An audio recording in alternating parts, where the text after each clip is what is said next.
Right. Hello, this is Coral Consciously, wishing you a happy new year. My first interview on this platform for 2022. And yeah, we're in February already. But yes, I'm glad that I'm interviewing again. And the person to grace this platform as the first interviewee is Pastor Tiemeyer McCain. Have I said it right? Yeah, Tiemeyer, yeah. Tiemeyer McCain, hailing from California, as we are interviewing right now. Looking at his bio, and I did a little bit of research. He's a songwriter, producer, arranger, dancer, choreographer. So, he could have been a one-man band, but he has worked with others, which is what we're going to be interviewing about. And he's got a new single out, which we will talk about as well. Welcome, Tiemeyer. Thank you. My pleasure. Is it all right? I mean, I call you Pastor T as well, but... Yeah, that's fine. But yeah, it doesn't matter. Lovely, lovely. Okay, so jumping straight in, before we go into your musical side, can you just tell us a bit about yourself, where you come from, where you grew up, that kind of thing? Yes. I was born in Dayton, Ohio, and I was brought up by my mother, single parent, and I suffered when I was a very young kid. I suffered from asthma when I was very young, but as time went on, I sort of outgrew it, especially when I came out to California. I think it may have been just being in Ohio that something about it may have kicked it off a lot. But when I came to California, I didn't have any asthma attacks. So, I would love music. My mother was into music in South Carolina, where she grew up, and her family, her sisters and stuff, they would go to different churches and sing and everything. Because I always wondered, why do I love music so much, but the rest of my brothers and sisters didn't seem to be interested, but I loved it, right? So then I found that out later in life about my mother never really talked about it. I remember going to church and seeing her in the choir, and she was singing the choir, but she never really made a big deal out of it. And then I noticed that when some of our family would visit, her nieces and everything would visit from South Carolina, they would come to Dayton, or from Detroit, they would come to Dayton. I noticed that it was a lot of singing in the house. They would just be singing, and I loved it, but it never hit me, why. And then after a few years, a family member told me, an older family member told me all about my mother and her sisters. And I was like, whoa, and that was cool. And then as I grew up, went into high school and stuff, I ran across other guys from Dayton, Ohio that loved music just as much as I did. And we went to Roosevelt High School. And that's where I met my instructor, our teacher, music teacher, brilliant guy. His name was Charles Spencer. And he taught a lot about harmonies and stuff. I sort of knew about harmonies a little bit, but he really showed me the theory of everything, music theory. And you couldn't get in his choir unless you knew how to read music. And if you didn't know how to read music, then you had to take his music theory class, So yeah. I was singing, but I didn't know how to read music. So I took his music theory class, and after my junior and senior year, I ended up being the president of the choir, and then we had it out. I hooked up with some guys with Lakeside, and we weren't Lakeside at that time. Mark Wood Jr. And myself, we were with a group called the Nomads, and Steve Shockley, the guitar player, he was about 13 or 14 years old during that time. But, now keep in mind, we're all in high school. Okay. So, except our keyboard player, Norman, he was even younger, but anyway, but before Norman got in the group, Steve by himself was performing with a group called the Monterey's, and they were grown men. right? And here he is, 13 or 14, and the musical director for this bad group. I mean, this group was cold-blooded. They were bad. And he was the musical director for them. So he told them about Tiemeyer and Mark and our group. So they said, okay, we'll play behind them. So we started opening up. We started performing with them, and as we practiced, they saw that they would start the opening set with just the Monterey's, and then they would bring us out, and we would tear the place up, right? Wow. From being in Dayton, you had to know how to perform. It wasn't just about singing. You had to know how to put on a show, and that's what we did. And we practiced all the time, and we put on a good show. But we were young and they were grown men. So after a while, they wanted to go on the road, but we couldn't go because we were too young. We were still in school. So they fired us. Stevie too. So when they fired us, well, we knew we had something, So Stevie said, I'm going to try to find another band. And I said, yeah, okay, let's see what we can do. And he called me up and said, I have a band. And I said, well, come on over. So the band was coming over. We had everybody except a drummer at that time. Right. So anyway, it was a keyboard player and a bass player and Stevie. And I knew both of the keyboard player and the bass player because we had messed around with some music a little bit earlier. We had messed around with music before, in other words. So they came and I said, I know these guys, and we started making music. And then later on, we got a drummer, and his name was Terry Williams. So that was Norman, his brother Vincent, Norman Beavers and Vincent Beavers, Steve Shockley, and it was Mark Wood Jr. and a guy named Brian Mulberry and Tony White, or James White. We called him Tony. It was the four of us. We were the singers, and then it was the band. And we started making noise. I mean, we performed, and a lot of the groups in Dayton would come and check us out. Anytime there's something new going on as far as musically, other groups in Dayton will come and check you out, and see what you were about. So we went through a lot of that. And then, am I talking too much? Maybe no, it's all right. Because I asked you for your background, so that's fine. Yeah, you're laying the foundation for the rest of the. Yeah. Oh, okay. Yeah. Well, all of a sudden, I don't know, out of the blue, two of the members, Tony and Brian, decided they didn't want to do this anymore. They wanted to quit. Now, between Tony, Brian, and myself, we were like inseparable. And then Mark always wanted to sing with us, so he came in. So it was the four of us, and we were always together, right? And just making harmony and singing and practicing and everything. And they just decided they wanted to stop. And it was really breaking my heart because we were really making some noise around the Dayton tri-state areas, right? So anyway, they left. I tried to talk them into coming back, and they would not come back.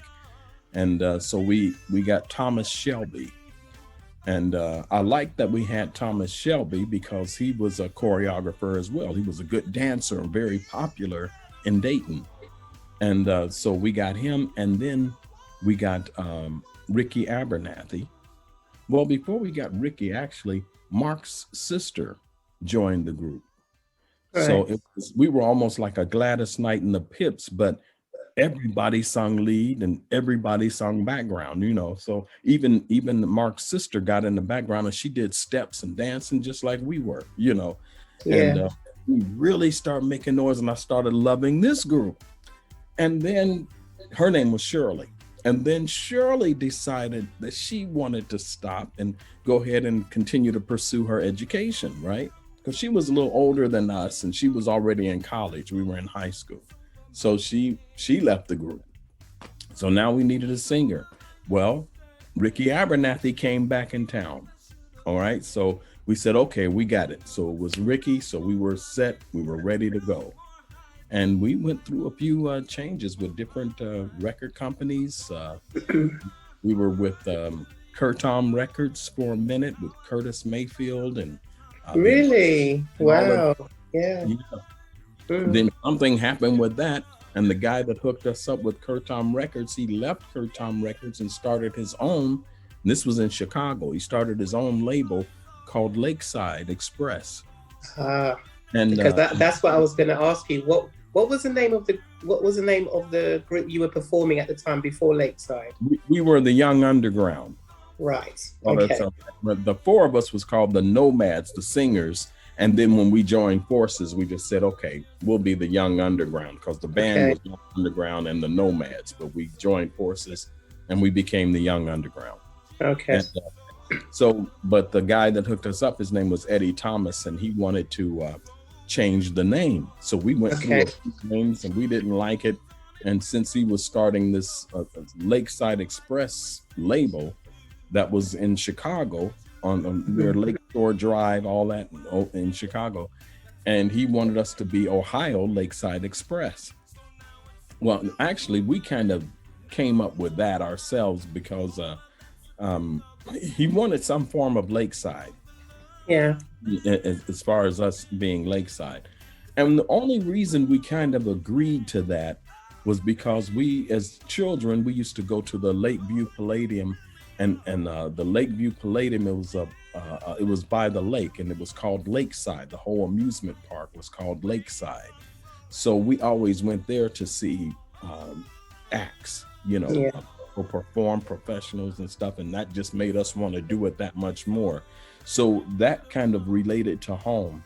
So we like that. So we said, okay, Ohio Lakeside Express. Okay. So then, that fell through for some reason. Even a couple of members of the Temptations was supposed to produce us and everything, but that whole thing just kind of fell through. So we said, okay, hey, let's go to California. And actually, no, we didn't just say let's go to California. We said let's go to Oklahoma, because it was some places that we went before that we performed. So let's just do that again. So we went out to Oklahoma to perform in this particular nightclub, and the nightclub manager was crazy.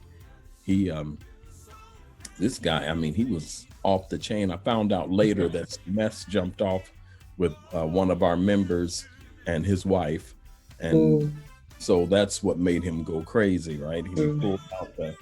He pulled out a gun and made us get out. Oh my gosh! Didn't want to pay us or anything. We just had to go, But wait, it's so many things. It should be a movie with the stuff, One time we were on stage performing, and a fight broke out in the nightclub. And when they started fighting, everybody started fighting. You ever watch these cowboy movies? Yes. When one person hit somebody, and next thing you know, everybody's fighting. Well, that was happening while we were on stage performing. And we just kept performing, we kept dancing and singing and everything, while this was going on. And I couldn't believe it, But anyway, just moving on. When the guy kicked us out, we didn't have anything but about $70. We had one van, and in the van, we had our equipment and a big mattress that we all kind of slept on in the van. Oh. And it was about, it was probably about 11 of us, maybe 11 or 12 of us, because we had kind of a little road crew, some roadies with us that help us with the equipment and stuff. And so we all hopped in that van, and we said, well, look, let's just go to California. And because there was a club out there that Stevie knew, because he had performed with the Monterey's at this particular club. So we'll go there to the California Sahara. That was the name of the club. We said, okay, let's go. And we went with a van, about $70 in our pocket, as a group, $70. Oh, wow.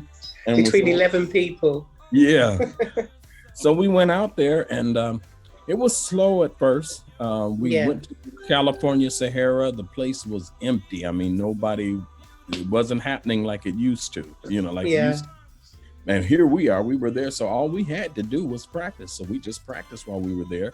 And the guy said, you perform here, which wasn't in front of maybe 3 or 4 people that would come in, Mm-hmm. give them a full-fledged show. So whoever came in, they got a full show, right? Wow. So about 4 or 5 people that would come in, right? And that's what we did. And when they left and the club was over, we would pull the tables together, get that big mattress and lay it down, and we would sleep either on the mattress or in some of the chairs and all of that. And then the next day we'd move everything and start do it all over again. Yeah. So how old were you at that time? What was the average age in that group? It went from about I would say about 13 to maybe 17, 18. Wow. Yeah. And when did that group start? What year were you talking about at that time? This was when we came out to California. That was like in 72. Okay. At that 72. point. Yeah. Yeah. Telling my age. Yeah. Yeah.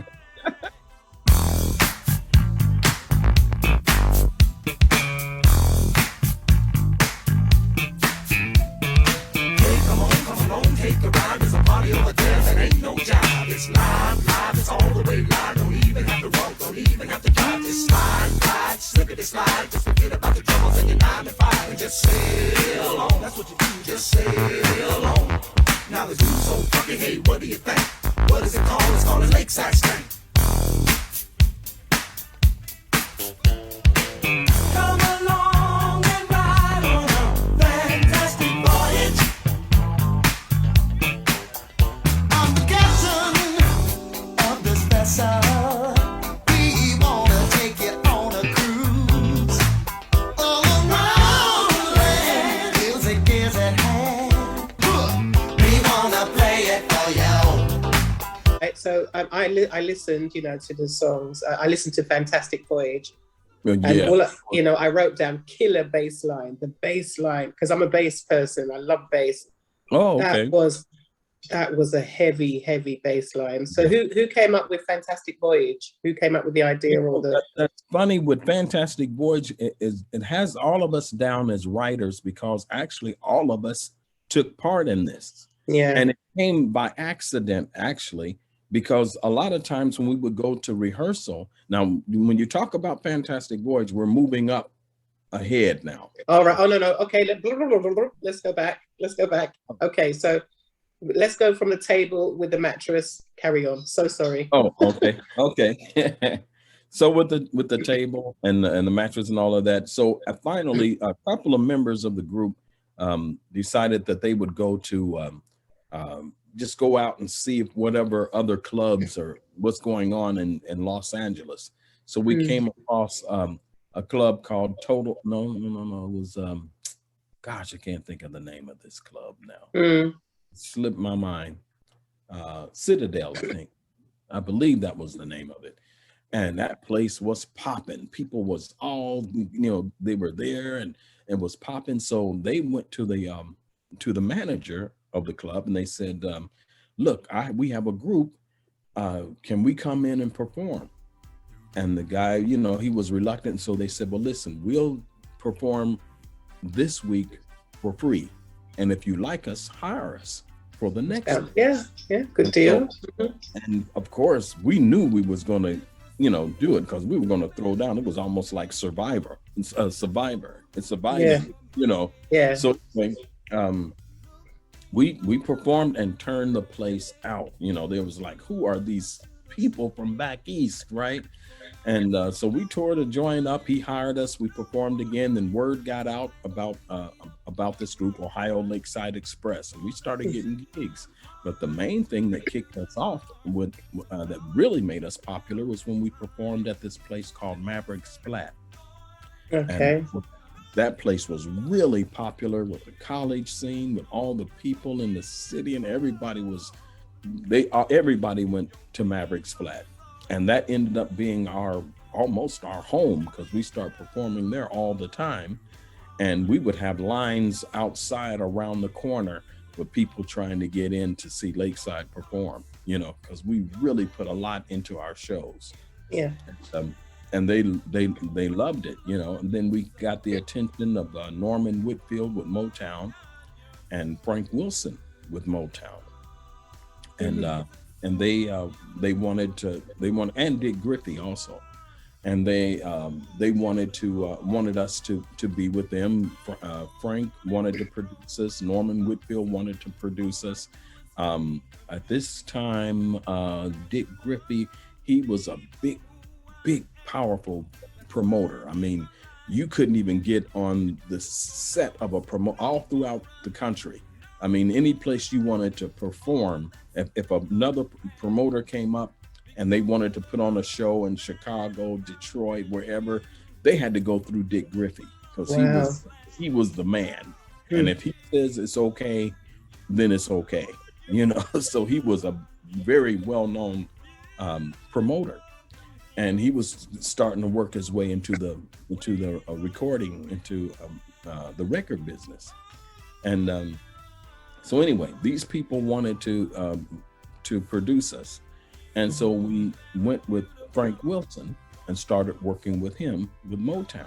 Well, we cut 2 songs at Motown, and then they dropped us because Frank had left the group, had left the company. So they dropped us, and they released one of the songs, and all they kept on one of the songs was just our hand claps, because they made it a musical. Our hand claps, and a certain part we went ha ha ha, and they kept that. And all the singing and stuff that we did, they just got, you know, they just let it go. And that was those were some pretty good songs that we did, you know, but we didn't write them. Frank Wilson's people, Motown people. So the songs really belonged to Motown. So anyway, that didn't happen. So Norman Whitfield, Norman Whitfield produced the Temptations, a lot of their hits, Cloud Nine, all of that, you know. And he really, really wanted to produce us, you know, and he told us that he'll guarantee us a hit, but he wanted to write everything, produce everything. He wanted to do everything, you know, and we just wasn't comfortable with that, right? Yeah. So Dick Griffey called us one day because he started getting Soul Train records off the ground, him and Don Cornelius. And then he started working on it because Don didn't want to continue with Soul Train Records because he had his hand full with Soul Train, right? So Griffey said, okay, then I'll just change. We'll change. I'll start another company. So he started Solar Records, and he wanted to be a part of that. So he told us one day, he said, you guys, I'm coming down to your rehearsal hall because I'm gonna give you an offer that you can't refuse. And we was like, okay. Sure enough, he came in there with an offer that we couldn't refuse. He was going to let us produce our material, write our own songs. And we was, okay, so that was because that's what we wanted to do anyway, you know. And so he gave us that opportunity to do that. And for his, he said, well, I have to have some insurance while I'm in there. So I'm going to put my guy in there, Leon Silvers. Well, we all became good friends. It was a lot of fun working with Leon. We spent most of the time laughing and cracking jokes, you know, but then we managed to get music done, you know. But, and then after a while, we told Dick that we wanted to do our own music. We feel like we learned enough now about producing, working with Leon and all of that, and other producers. We grab a little bit from this person and that person. So we learned a lot. So we were ready to produce an album ourselves. He gave us that opportunity, and that's when Fantastic Voyage came. Fantastic Voyage. Okay.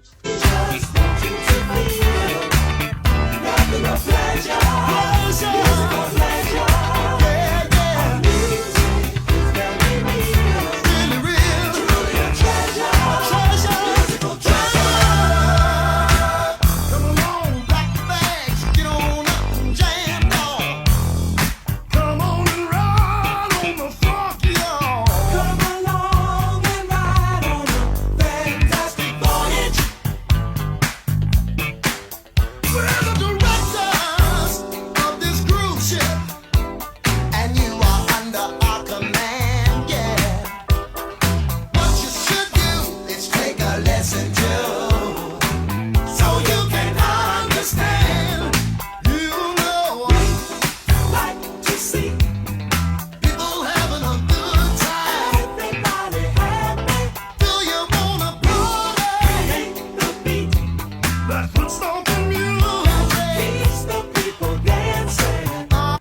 before that, we had a couple of albums out. We had released a couple of albums. Oh, okay. You know, we had Shot of Love. That was our first album with Solar Records. And then after that, I believe it was Rough Riders. Became Riders. And then our third album was Fantastic Voyage. Fantastic. That was our biggest hit. We had some hits on the other ones, but Fantastic Voyage was our biggest hit. Yeah. And that's what really worked out for us. And now how it came about, every time we would come to rehearsals, every time we would come in the building, we would just jump on our instruments and just start jamming. You know, sometimes the singers would get on the instruments and stuff, and then one day, you know, the band, all of us was together, and we was just getting ready to go through a show or something, and they just started jamming. You know, we would jam for a long time, just playing, you know, just freelancing, right? And we would do that for a while, and somehow this stuff started popping and coming together. And we was like, that's pretty good. We had that bass line, so we had singers had to come up with something, and so we came up with a rap, you know, hey, come on, take a ride, you know. So we came up with that, but we wanted to do it different. So we actually did the rap in harmony. If you really listen to the rap, you'll hear different pitches because we did it in harmony, and it was different, you know. And Dick Greasy loved it, and he go in the studio and go ahead and record it, and we did it, and that's how. Yeah, it's a as I said, a killer bass line. It's a powerful. The intro is powerful. The song's powerful. It's really, it catches you, you know. But the other one I like was Raid. Raid, that was another one. Came by. I like the concept, you know. Yeah. Put your hands up. We're gonna go and dance, and you know, I like that. I like the concept. It was really good.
That again was a heavy bass line, you know. So but it's good. I like the concept. It was really, really good. And you know, All the Way Live, that was our first hit. All the Way Live was the first hit, and that had a powerful bass line. Yes you know? Because it was, I just like the way that the band somehow fused funk and soul together. You know, because sometimes I listen, I say, oh, this is funk. No, it's soul. No, you know, so it was good. Very good. So how long did it last? How long did Solo, you know, your time with Solo Records last? Well, let's see. I left the group in the 80s. Okay, so that's when I left the group, but the group was still signed to Solar. Okay. And they cut, I think, maybe a couple of songs. I know they cut one album that I sung on it, you know, because we had already recorded some songs, and I sung on a couple of them, but some of them, the others, I didn't sing on because I had left the group. So they did that one. It didn't really do much. You know, music was going through a change at that time.